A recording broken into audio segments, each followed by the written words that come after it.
les marchés financiers avec IG Markets, CFD Trading.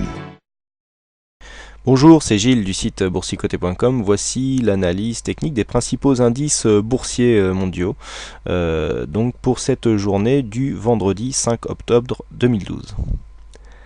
Et on commence donc par le DAX. Donc le DAX qui se trouve dans une tendance bien marquée à la hausse puisque nous sommes dans un trend haussier, qui est délimité sur sa zone basse par un support oblique qui n'a même pas été testé lors de la précédente phase de consolidation. Du point de vue des indicateurs, nous avons une configuration plutôt neutre avec des oscillateurs ici qui se trouvent au sein de leur zone neutre. Une tentative de rebond qui est indiquée ici par le MACD avec une évolution des volumes assez neutres. Donc on reste pour l'instant dans une configuration à prédominance plutôt haussière sur le DAX. La principale cassure ici, donc la cassure du précédent point haut, qui avait été inscrit le 21 août à 7105,43, c'est faite sur un mouvement très dynamique qui a été suivi d'un gap haussier. Le gap haussier sert toujours ici de support sur cette phase. Sur cette phase dynamique, les cours sont montés. On a un quasi double top ici qui a déjà été confirmé par une petite phase de consolidation. Ici la phase de consolidation, et c'est à noter, n'est même pas venue marquer une tentative de comblement du gap, et donc les cours sont en train de se réorienter à la hausse avec cette moyenne mobile 20 exponentielle ici qui fait bien office de support et qui donc nous fait dire que la tendance reste orientée plutôt à une continuité haussière. Cette tendance restera haussière tant que ce support oblique ici restera support et donc ne subira pas d'attaque trop puissante. Nous avons ici une zone à 7186 qui représente un support, mais le point bas à ne pas casser pour l'instant serait ici le point bas des 6872, un point bas qui a été inscrit le 30 août 2012, 6871 pardon, et donc il ne faudrait pas ici que cette zone basse soit cassée. Vous voyez que du point de vue de la configuration de la tendance haussière, on pourrait revenir jusqu'aux environs des 7100 points pour consolider, mais le fait de venir ici sur cette zone casserait le support oblique et donc affaiblirait cette tendance haussière. Donc le biais reste haussier et nous sommes dans l'attente d'une confirmation par une cassure des 7478 points sur le DAX. On passe tout de suite au FTSE, donc le FTSE qui reste lui aussi bien orienté malgré une tendance beaucoup moins marquée, puisque nous avons ici des points hauts avec des phases de consolidation qui ne prennent pas support sur des précédents points hauts. Donc on voit ici une dynamique beaucoup plus faible sur le FTSE, avec des indicateurs qui restent beaucoup plus neutres que ce que nous avons sur le DAX et donc sur d'autres indices, puisque nous avons ici le RSI qui évolue depuis maintenant bien longtemps au sein de sa zone neutre. On a un quasi signal de hausse ici sur le stochastique, mais le croisement ne s'est pas fait au sein de la zone de survente, donc on ne confirmera pas ce signal sur le stochastique comme un signal haussier. Par contre ici le MACD nous indique un rebond technique, donc pour l'instant nous sommes dans la continuité du mouvement. Donc au niveau de la tendance, nous avons clairement ici un support haussier qui porte bien le mouvement. La moyenne mobile 20 exponentielle est beaucoup plus attaquée que sur les autres indices. On vient s'appuyer régulièrement sur la moyenne mobile 50, qui est une moyenne mobile beaucoup moins dynamique en ce qui concerne les tendances haussières, et nous avons un test à venir qui semble relativement important, puisque si nous écartons ici la vue donc de cet indice, eh bien nous avons cette résistance baissière ici qui relie divers points hauts très significatifs, et donc nous sommes venus tester ici le 14 septembre sur cette zone de points hauts. Donc cette zone est relativement importante, puisqu'elle donnerait un élan nouveau à cette tendance, puisque cette résistance, qui est une résistance moyen-long terme, a eu de nombreux tests, a été déjà testée à de nombreuses reprises, et donc une cassure de cette résistance donnerait une nouvelle dynamique et un nouvel élan à cette phase haussière.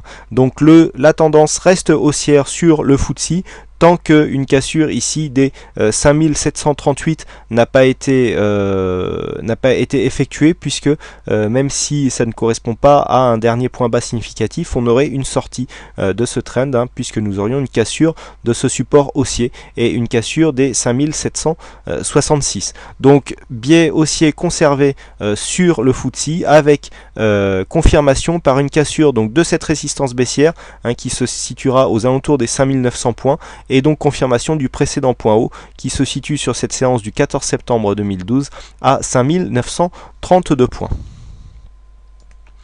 On passe tout de suite aux indices américains et on commence donc par le Nasdaq qui se trouve lui aussi dans une phase bien haussière, bien marquée à la hausse, un peu moins dynamique que ce que nous avons vu sur le DAX, mais j'en veux pour preuve cette attaque ici de la moyenne mobile 20 exponentielle.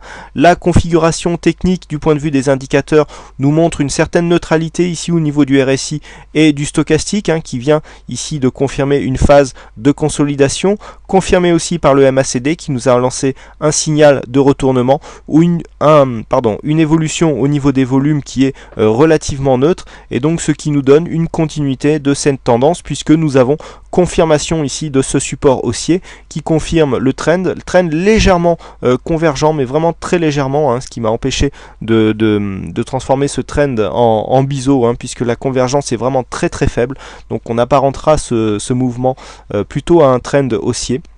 Alors la dynamique est conservée, le point bas à ne pas casser, c'était ici ce support des 2744 points, donc l'inscription du point haut s'est faite ici en plusieurs fois, on est bien sorti des bandes de Bollinger, ce qui souligne la dynamique de ce mouvement. La consolidation ici est venue casser un point bas intermédiaire, mais qui a fait office de support, le point bas principal n'étant lui préservé. On est bien revenu chercher ici la zone de support, on est en train de rebondir, ce qui nous est confirmé par certains indicateurs comme le MACD, et qui devrait donc se transformer en une poursuite du mouvement haussier, donc mouvement haussier qui sera confirmé en cas de cassure de ce plus haut du 21 septembre, donc des 2878,38 points.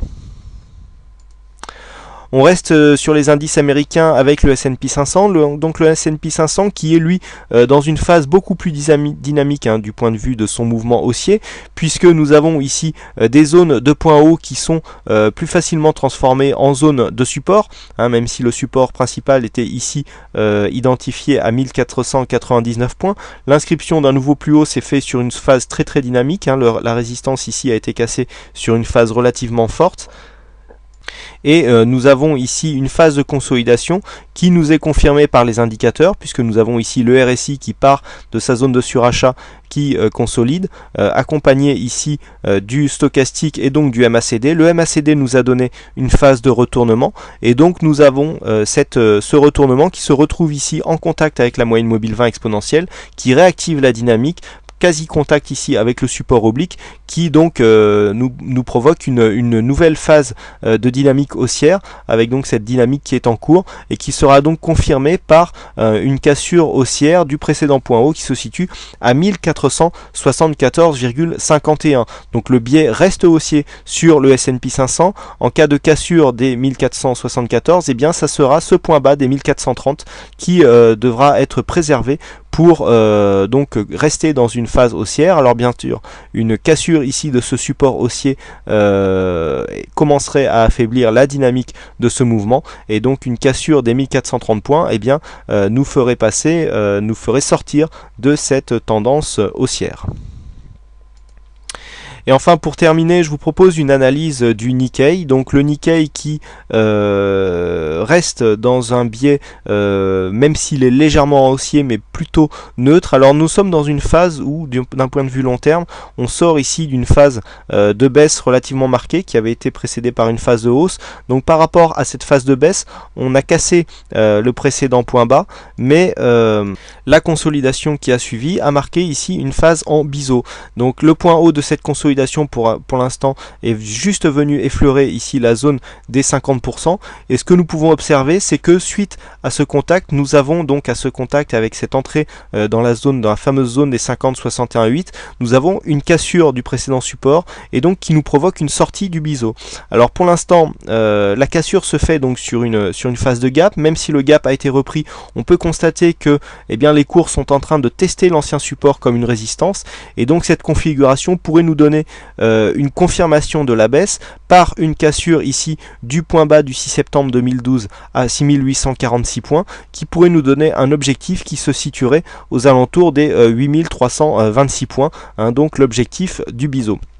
Donc la tendance moyen-long terme reste plutôt orientée à la baisse, puisque la phase ici de consolidation, le biseau haussier ayant une sortie baissière et cette phase correspondant à une phase de consolidation suite à une dynamique haussière, nous montre que pour l'instant il n'y a aucun signe technique de retournement sur le moyen long terme, et donc qui donne à cette sortie de biseau une certaine légitimité. Donc sortie qui sera confirmée ici par une cassure baissière, donc comme je vous l'indiquais tout à l'heure, des 8646 points, avec un objectif ici aux alentours des 8325-30 points.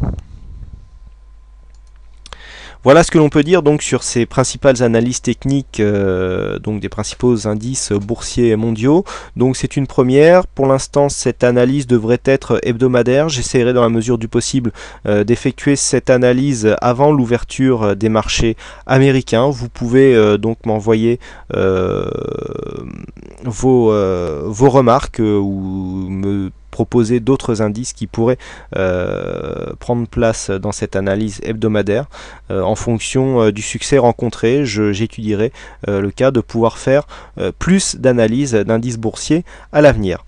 Voilà, je vous remercie donc pour votre attention, je vous souhaite bonne chance dans vos futurs trades et on se retrouve dès ce soir pour l'analyse du CAC 40 et du Forex et matières premières. Voilà, bonne chance à tous et à tout à l'heure. Les marchés financiers avec IJ Markets, CFD Trading.